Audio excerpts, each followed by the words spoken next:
The holidays remind us what is important in our lives: family, friends, sharing. They inspire in us what we strive to be every day. Knowing that a kind word can give meaning to someone's life, the success of our work is really measured in the lives that are touched. May this holiday season remind us what is truly important in our lives: each other. Happy holidays from Dressler Strictly.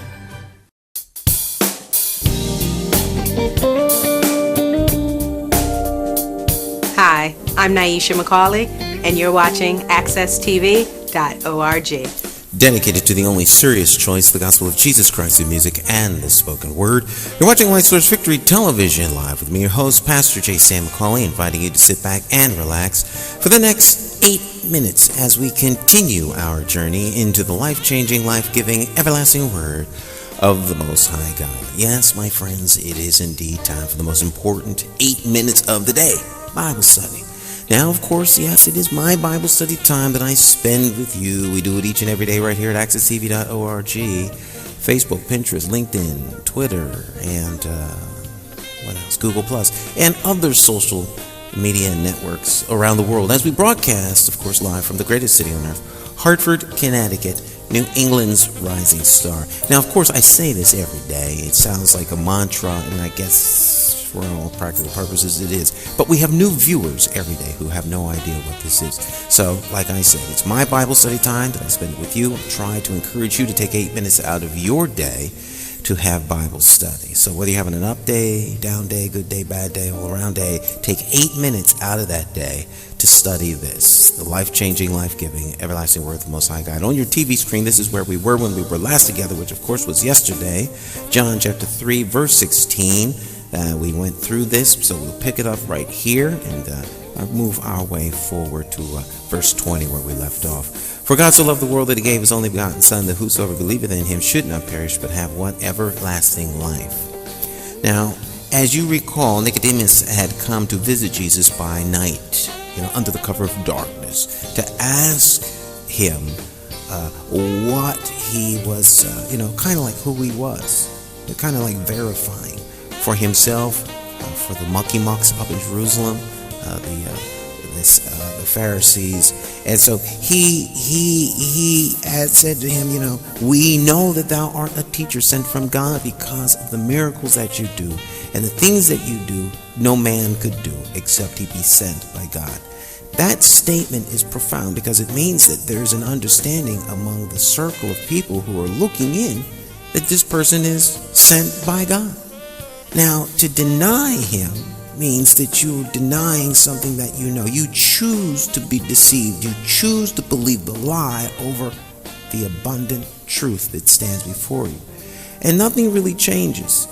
The same thing happens today. You're presented with the opportunity to hear the gospel. You're presented with the gospel truth. You're presented with the way of salvation, which is very clear here in John chapter 3, verse 16. So what happens is you have to say, I deny that. I reject that. And therein lies condemnation, as we will discover as we go forward. Verse 17 at the top of your screen, all right? Verse 17. For God sent not his Son into the world to condemn the world, but that through him the world might be saved. So you see, Jesus doesn't come into the world to condemn. A lot of people think, well, such a condemnation and condemning religion, Christianity, they do judge people and everyone is condemned. No, quite the contrary. That's like saying that the fire department condemns your house when it catches fire by coming out there. Well, if the fire department hadn't come out to the house, no one would have known it was on fire and it would have been all right. No. The fire department comes to the house not to condemn the house, but that through the fire department and the works thereof, your house might be saved with all of its belongings. So they're there to protect life, limb, and property. Well, Jesus comes to protect your life, limb, property, and of course, your spirit, to renew a spirit in you that is right. So he comes not to condemn the world, but that through him the world might be saved. Verse 18 at the top of your screen. He that believeth on him is not condemned. All right, so he that puts his faith in him. Who's the him? The him is Jesus. All right, the Son of God. So he that believeth on him is not condemned, but he that believeth not is condemned already, because he hath not believed in the name of the only begotten Son of God. Now this is Jesus saying this about himself. So Jesus is saying, look, here I am, the manifestation of the Godhead bodily. I am the earthly manifestation of God. If you don't believe in me, then you stand condemned. You stand condemned because you won't pass muster once judgment is rendered.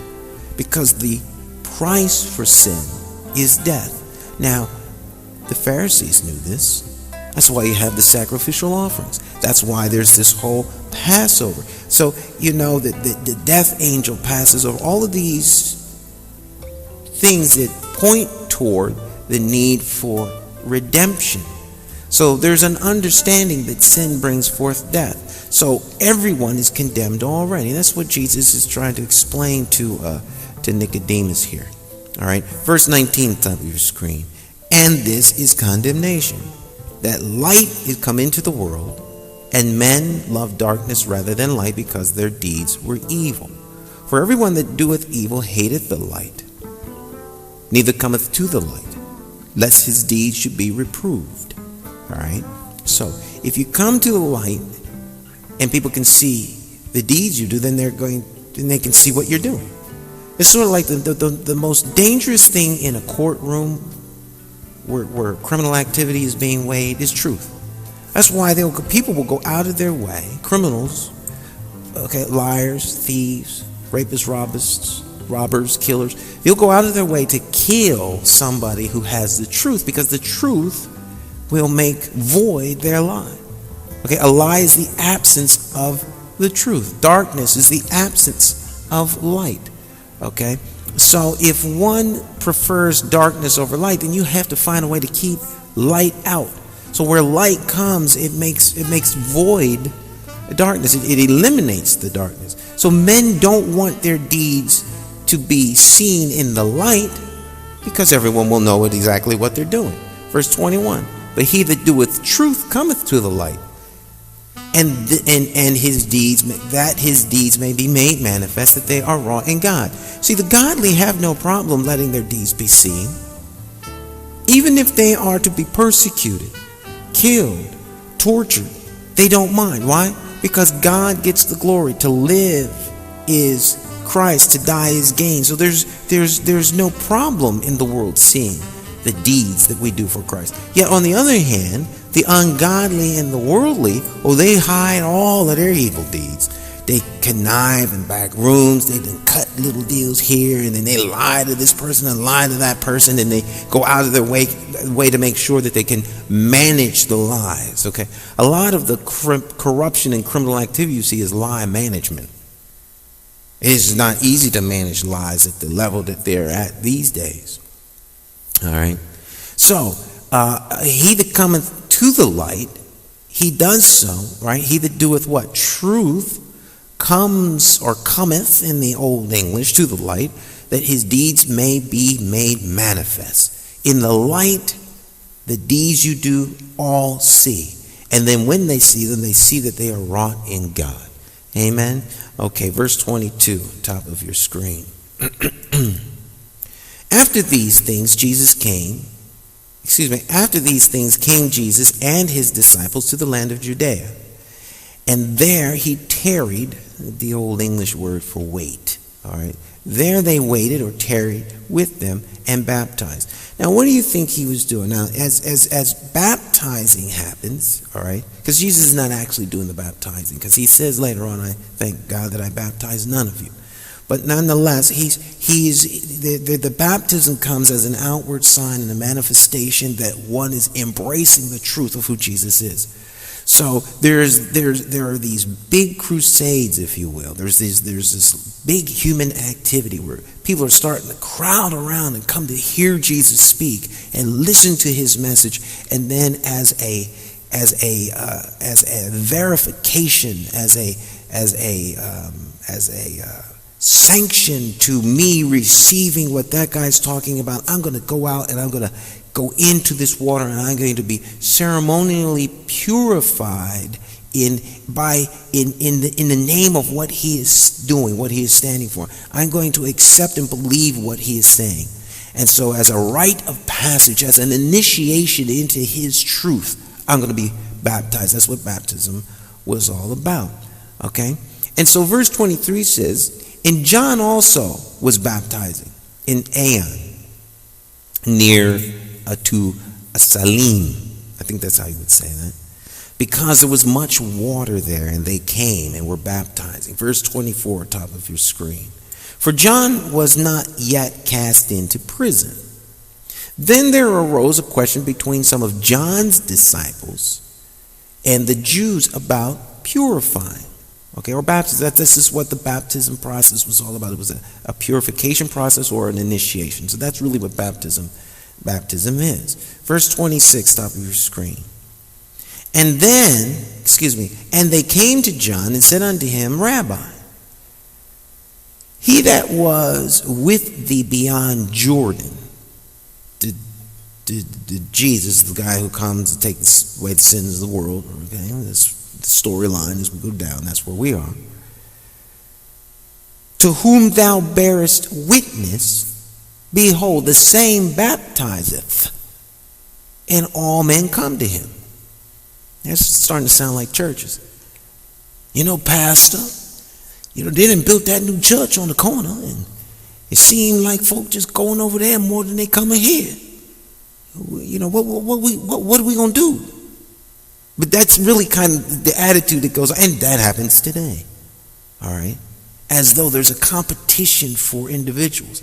Well, if all belong to God, there is no competition. We are all providing a service. All right. So, John answered and said, a man can receive nothing except it be given him from heaven. Wise statement. Verse 28. Ye yourselves bear me witness that I said, I am not the Christ, but that I am sent before him. He that hath the bride is the bridegroom. But the friend of the bridegroom, which standeth and heareth him, rejoiceth greatly because of the bridegroom's voice. This is my joy. My joy, therefore, is fulfilled.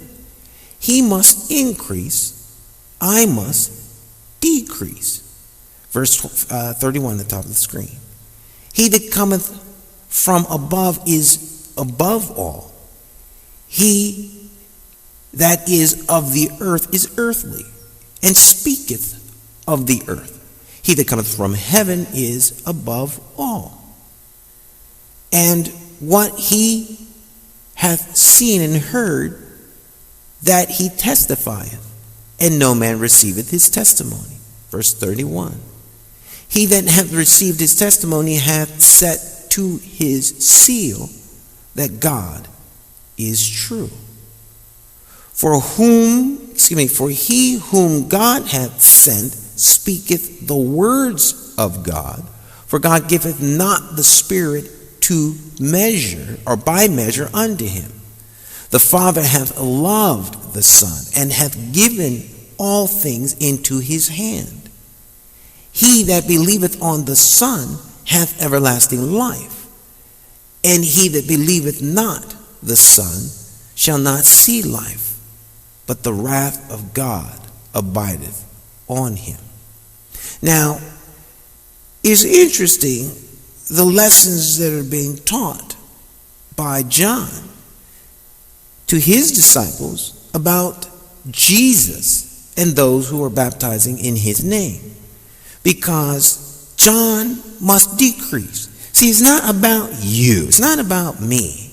It's about he whom we preach. It's about he whom the word is all about. Okay? I've had preachers and television type, preacher type folk tell me, well, I got to do my show because, if I don't do that, the souls that won't be reached by my ministry. Your ministry is not designed because you need to reach souls. Your ministry is there as a help. God does not need you. If I never preach the word ever again, God's word will not be hindered.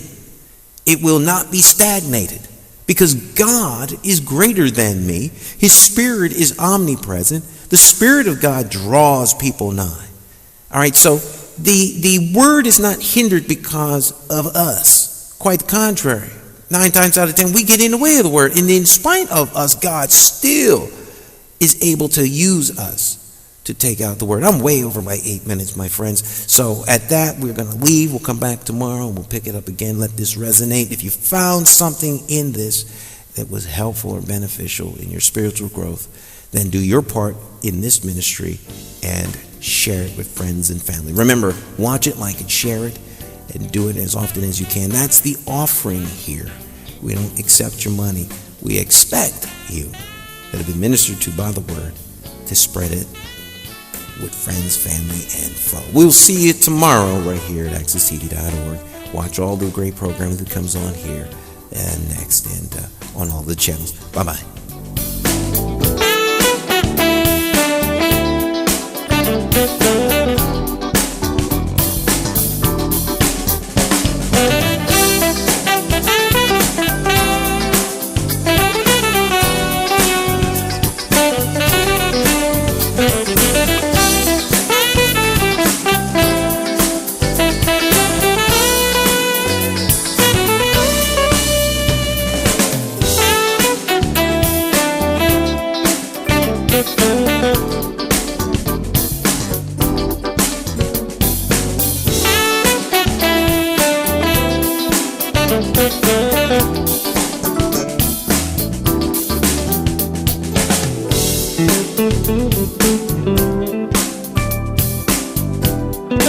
Thank you.